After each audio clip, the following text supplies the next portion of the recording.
Hi, fancy meeting you here. I know it's been a while, but why don't we talk about where I've been and what's going to happen moving forward with the channel.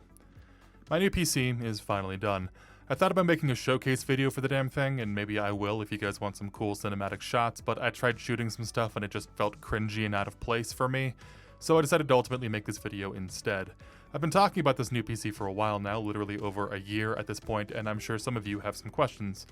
The whole gist of the thing is that, well, have you ever had a habit, and then for reasons outside of your own control, you stopped doing that habit, and then you broke the habit for so long that you just didn't think about doing that thing again for, like, a long time? Even though previously it occupied hours of each day, now it's barely a thought in your mind anymore. In some cases, breaking a bad habit is a good thing, but in this case, unfortunately, the habit I broke wasn't necessarily a bad thing, and now it's really difficult to get back onto the metaphorical horse, so to speak. The horse being making YouTube videos, so that's kind of where I've been. I haven't made actual content in so long that I just stopped thinking about it, which is a bad thing because I like making videos. Anyway, for those of you who are nosy, why don't we go through the whole story, that way you understand what happened. 2 years ago, my PC started acting up, my old one. My CPU started stuttering, so I fixed it by underclocking it and then buying a new power supply. Then my GPU stopped being able to record stuff on OBS, so I just ignored it.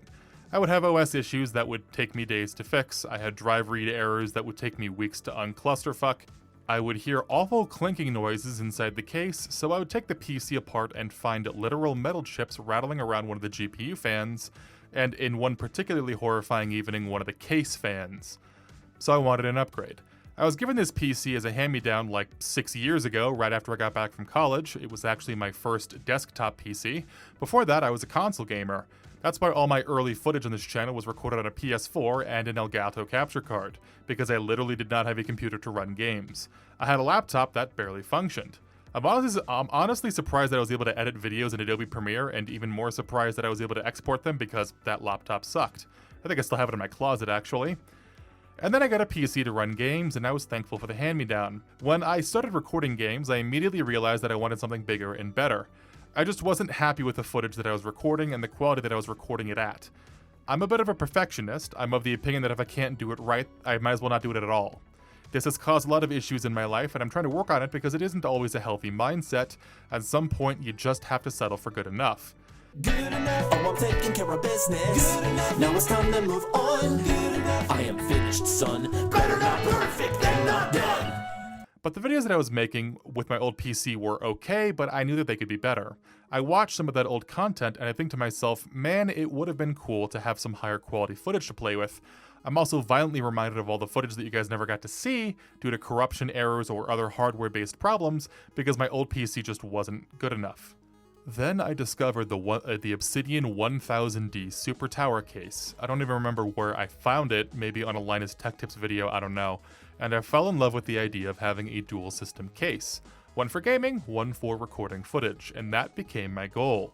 Like all goals, I quickly forgot about it. 4 years later, I'm working in IT, I'm single with no kids living in my parents' basement, and I have a pretty cheap taste in materialism. So when I started making money hand over fist working as an IT consultant, I had a bunch of money that I wanted to use. I eventually decided to spend my newfound wealth on a new PC, and I was quickly reminded of all the bookmarks that I had saved of my dream PC build.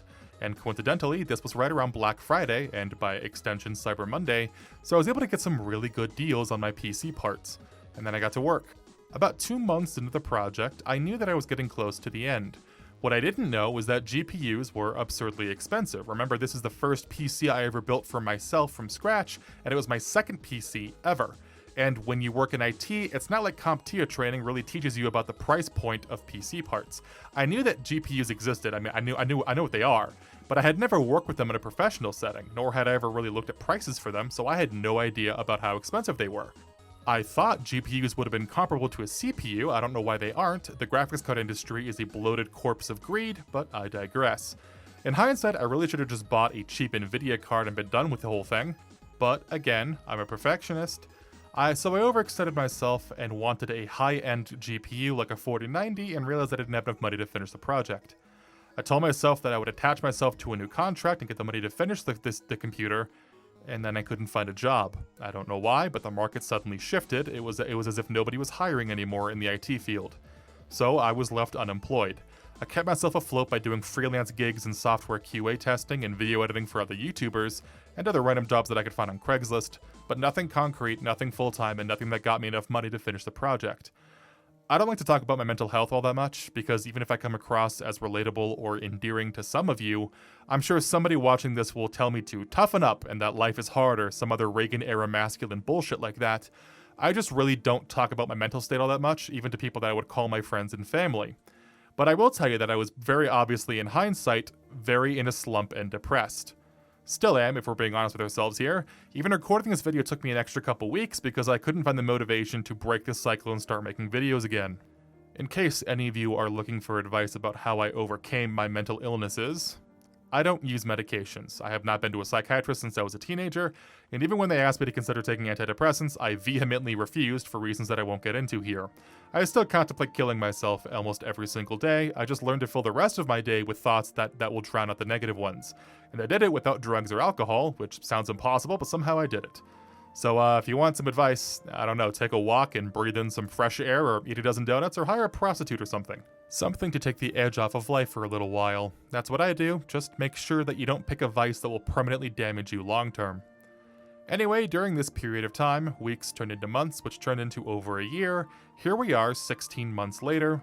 I'm still not working full time, but I made enough money that I eventually said to myself, I'm just going to buy something mid-grade and upgrade to a top-of-the-line GPU later if I feel like I need it. I did some research. I dislike AMD, so that's off the table. That's a whole story for another video.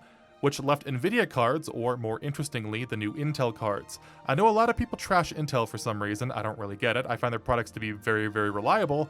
I've never had a CPU from Intel fail on me, but I've had multiple AMD CPUs, and every single one of them had a plethora of issues. So I bought the 14th gen processors during all the controversy about voltage issues and overheating problems and other shit from Intel, and I've yet to have my CPU BSOD or anything else funky like that.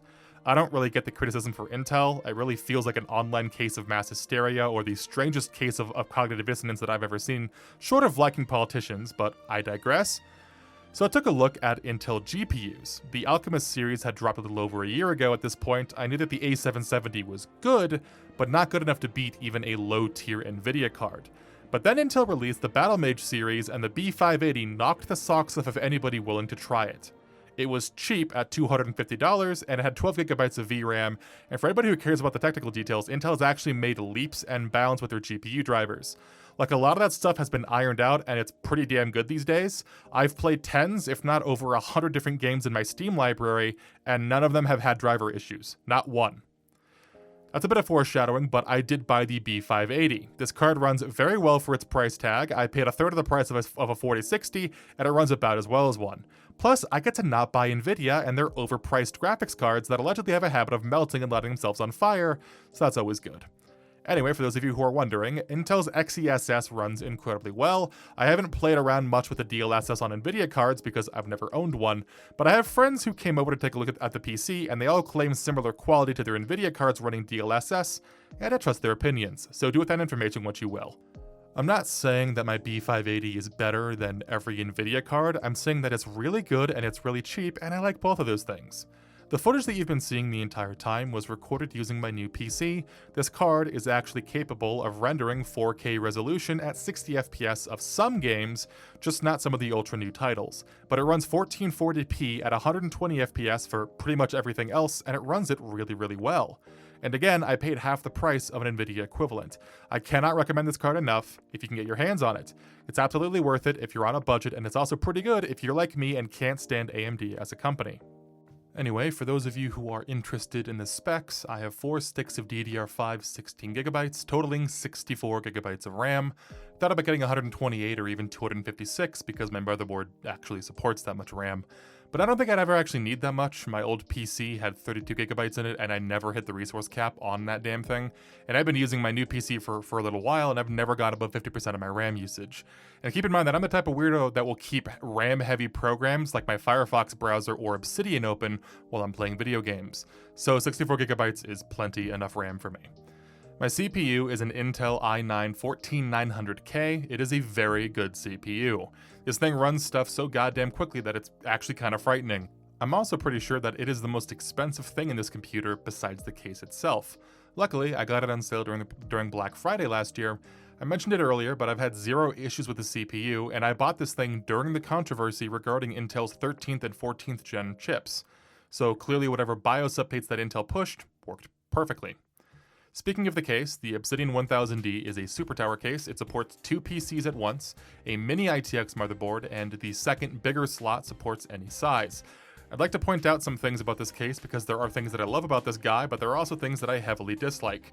First off, the documentation for this case is barely existent. You will buy this thing, and the manuals and documentation that it ships with are lackluster at best. This was the first PC that I ever built from scratch, and I had zero fucking clue what half these goddamn wires did or where they went because Corsair didn't label any of them in the manual. I assumed that they were I/O port cables for the front of the case, but no matter where I plugged them into my motherboard, these don't work. So I'm sure I could figure it out if I tried, but I just can't bother with that shit. So the I/O ports in the front of my case are unusable, which kinda sucks. Maybe I'll fix it later, who knows. The second and arguably more terrible thing in my opinion is that Corsair decided, against all that is holy, to cram the fucking mini ITX slot 2 inches below the main board slot in the case. All of this space in the case, and you decided to cram it at the top of the PSU sheath. Really? That's what we're doing now. If you decide to buy this case, do yourself a favor and learn from my mistakes. Do not install the main motherboard until the mini ITX is done and ready to go. Seriously, you will save yourself a ton of work and a ton of frustration. Trying to screw in stands on the board when you have this fucking thing inches above your fingers is a goddamn nightmare. And don't even get me started on the biggest issue with this, which is the CPU cooling. This is so far away from the front of the case that when I originally built this PC, I bought 2 AIOs. Is it overkill? Probably, but I wanted to see what would happen. Corsair's AIOs are not long enough to reach the front of this case. The radiator cables are too short. I can't find any AIO on the internet that documents how long their pipes are, so I have to assume that they're all industry standard or something. Because of this, you cannot use an AIO on the mini ITX motherboard. And before anybody tells me, just run the AIO to the top of the case, yeah, that would work, except for the fact that the pipes have to bend around the PCIe slots where the GPU is supposed to be. Nice work, numbnuts. This all means that your only option for cooling the CPU on the mini ITX motherboard is to use an air cooler, which I'm fine with, that really doesn't bother me. But can we talk about how every CPU fan cooler is bulkier than a bodybuilder? These fuckers are so chunky that it was physically impossible to run most CPU fan coolers on this bottom board without it intruding upon the GPU on the top board. And because every GPU that I've ever seen pumps air downwards, away from the CPU, for obvious reasons, you can't just stick a fucking plastic brick here and block the airflow. That's going to cause issues. Again, I don't understand why Corsair did not just slap the mini ITX slot here to the right of the first board. Look at all this space. Anyway, I had to research low-profile CPU fans and eventually settled on a Noctua. This seems to be one of the smaller fans, and because of its size, I have to basically run the damn thing at 100% in order to keep the CPU cool on my mini ITX. I had to literally configure the BIOS to operate this fan at 100% all of the time, or else the temperatures would skyrocket. Corsair, for the love of God, I need someone to explain this to me. Why would you design your case like this? It's stupid. I know that you've designed it for like custom loop reservoir cooling, but Jesus Christ, this is so fucking frustrating. I love the case, but the shit that I had to go through to get this thing to work was asinine. Anyway, rant over. The case itself is very good looking in my opinion. I like the French doors in the back with all the wiring. I like the number of slots for more data storage if the M2 drives aren't enough. I also just like the big swinging glass doors on the case. Also, the case has covers for the fans to stop dust from getting in. I don't know why more cases don't do this. This is a really nice feature. As far as motherboards go, I currently have an EATX Asus ROG Maximus Z690 Hero in the top slot, which is a pretty good motherboard. I pretty much exclusively only buy Asus boards. I've never been unhappy with them, but I guess that is up to personal preference. I have multiple friends who swear by MSI. As far as I can tell, every motherboard company has dogshit customer support, and they all kind of suck anyway, so I just kind of went with what I knew worked from personal experience. I have 2 Gen 5 M2 drives on my motherboard, and I have noticed that those monsters perform very fast. Like, I can transport gigabytes of data in seconds levels of fast. The new Gen 5 M2 drives are disgusting. If your motherboard can support them, you gotta upgrade those drives and try these guys out. They are incredible. My second PC, the Mini ITX, is an Asus ROG Strix Z790i gaming Wi-Fi motherboard. I don't really know why I went for such an expensive motherboard, especially one designed for gaming. I will not be gaming on this system. Funny enough, this board was actually more expensive than my EATX motherboard because the EATX was on sale and the Mini ITX wasn't. Kind of ironic. This PC is going to be running a browser and OBS, and that's it, forever. I guess it has enough RAM in it to support a dedicated server if I wanted to, but otherwise all of my gaming and editing is going to be done on the main PC. Again, I spent way too much money on this mini ITX board. This is completely unnecessary. I should have stuck some kind of cheap mini ITX in this thing. I kind of regret the purchase. One thing I do want to talk about, because it's funny, is the LCD cap I have installed on top of my CPU AIO. Corsair sells these things, and at first I was like, nah, that's dumb. But then the idea grew on me, so I bought one, and let me tell you, these things have already given me a frankly embarrassing amount of joy spending time testing out different settings in this thing. At first, I used this for reading CPU temperatures, but then I decided that there was a whole lot more that I could do with it, honestly. You can display GIFs, static images, YouTube videos, and even custom web URLs. And because I know some of you perverts are going to ask, yes, I did try to display porn from the hub on this thing, and no, that doesn't work. But don't worry, other websites do work, but I won't tell you which. For those of you wondering how I record footage from one PC to the other, that's actually an interesting question because, I don't. At least not right now, let me explain. You have a couple options here. One is to use the plugin suite for OBS called VDO.Ninja, or NDI, or whatever the hell they call themselves these days. This basically uses a P2P connection to stream data from across your network to an OBS client on another computer. This really only works if you have a good connection to the internet. I do not have fiber optic gigabit connection at my house, so when I tried this thing out, it did not work tremendously well. The other option, the one that I will end up doing, is to use a capture card. Typically, people know capture cards as a piece of hardware used to record gameplay from, like, consoles and stuff. But you might not know that you can use this to record any screen data, even that from another PC, which is exactly what I'll be doing here. You know, if I had the money to afford a capture card right now.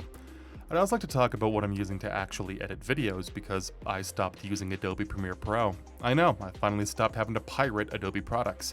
Instead, I started using DaVinci Resolve. Now, most YouTubers are gonna lie to you and tell you that DaVinci Resolve is just better than Premiere Pro, and it's free, and that it's better than any other alternative, and I just don't agree with that. It is very nice that it's free, don't get me wrong, but that's about where the pleasantries end. I've been spending the past few weeks learning the new software, and make no mistake, it is new software. DaVinci Resolve has a much higher transitionary learning period than any other video editing software that I've ever used. And that isn't even me being a hardcore Adobe user either. I've used Cyberlink, I've used Filmora, and I've used Sony Vegas, and all of them were rather intuitive because I already had a working understanding of video editing from using Adobe Premiere Pro for over a decade. DaVinci has a very steep learning curve. When I hear people recommend it and state shit like, oh, it was so easy to use for the first time, I think to myself that these people are lying through their teeth because the first few days of using DaVinci was a fucking nightmare. I felt the same way swapping from Photoshop to GIMP. GIMP was incredibly frustrating the first few times I had to use it. DaVinci Resolve does a lot of things better than Premiere Pro, but it also does a lot of things worse. It's just a different program, and you need to expect that if you decide to swap like I did. I don't regret swapping now that I've been playing around with it for about a month. I do prefer it over Premiere Pro, but again, it had a very steep learning curve, and I consider myself somebody who learns things really quickly. So when I say that it took a while for the program to click, that means something. If this is your first video editing software, I assume that it will be about as hard to learn as any other software. But if you're like me and you're used to another industry standard, DaVinci Resolve is going to kick you in the nuts until you learn properly. I'm also going to use that as an excuse as to why videos are going to be slow for the first month or two moving forward, because I'm still learning the program and it's pretty tricky to use properly. However, as I stated earlier, it is worth pointing out that Blackmagic's DaVinci Resolve has a free version, and the free version is really good. Adobe doesn't have a free version of their software, and if they do, it's nothing as comprehensive as Resolve. The other thing that I like about Blackmagic is that they offer an upgraded version of the software that you can pay money for, but the best part about it is that it is a one-time payment. That's right, unlike Adobe, you pay a one flat fee for the software license and you have it forever. I am genuinely considering paying for the license just because I want to support this company for what they've created. It is a very good software once you get past the learning curve. That's enough about my new PC. Let's talk about us, you and me. This YouTube channel is something that I've sort of cultivated as a personal garden for the past decade. Unlike most other content creators, I make content that I enjoy watching. I watch my own content on occasion. I know that the past year has been sparse with the video games, and the content that I have given you has been lackluster, but I'm not going to apologize for that. I wanted to make real videos, I just wasn't in a position to do it physically or mentally. Life is such a fucking travesty that 5 years ago, when I thought that I was at rock bottom, but life will find a way to kick you when you're down. I never would have expected that the last 15 months of my life would be the most mentally taxing period of my time so far. But I got through it, and here we are. What does the future of this channel hold? I intend to make content similar to Starbound Frackin' Universe series that you saw last year. Hopefully future playthroughs won't be so rushed. That series in particular was not paced very well for the reasons that I mentioned earlier. I might even return to Starbound at some point again and make another series, who knows. I saw somebody recommend Starbound Arcana and that looks interesting, so maybe I'll give that a try. At the current moment, I have a few ideas. In fact, I'm working on a new series right now that some of you will probably enjoy. But I'd also love to hear from you guys. What games do you want to see on this channel? I have a list of games that I intend to make a series for, similar to my Starbound series, but if you have something that you'd want me to check out, please leave a comment down below. Some of you might not know this, but I also have a second channel. I use that channel as a sort of dumping ground for Let's Plays and other random shit that I do that doesn't really fit on the main channel for whatever reason.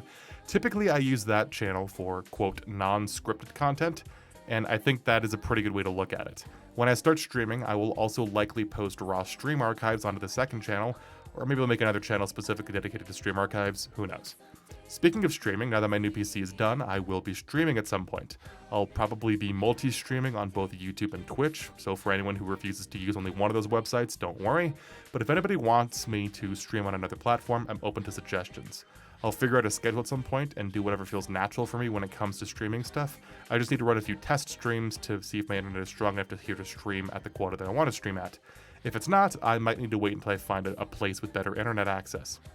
So, in conclusion, you guys can expect less of the bad videos because I don't like making those rant videos, and clearly you guys don't like watching them. And you guys should expect more of the stuff that you guys do like watching, because that's what I intend to make now that my new PC is done.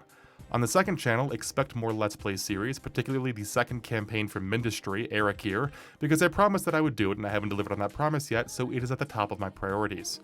And if you guys are into streaming stuff, expect some of that moving forward. Again, if you have any suggestion for me, please leave a comment. I'd love to hear from you guys. For anybody who has listened to this, thank you. I really do appreciate anybody who has stuck with me through all the bullshit, through the hiatus, and I do hope that you will enjoy my stuff moving forward. As always, I hope you have a nice day. I guess the TLDR is that I love taking fat cock down the back of my throat. I'm single with no kids living in my parents' basement. God, I sound like a fucking loser. What the fuck? Asus ROG Strix Z...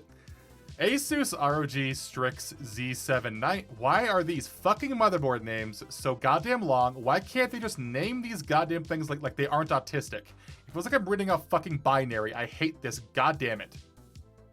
Corsair, you build cases like my niece builds houses in Minecraft.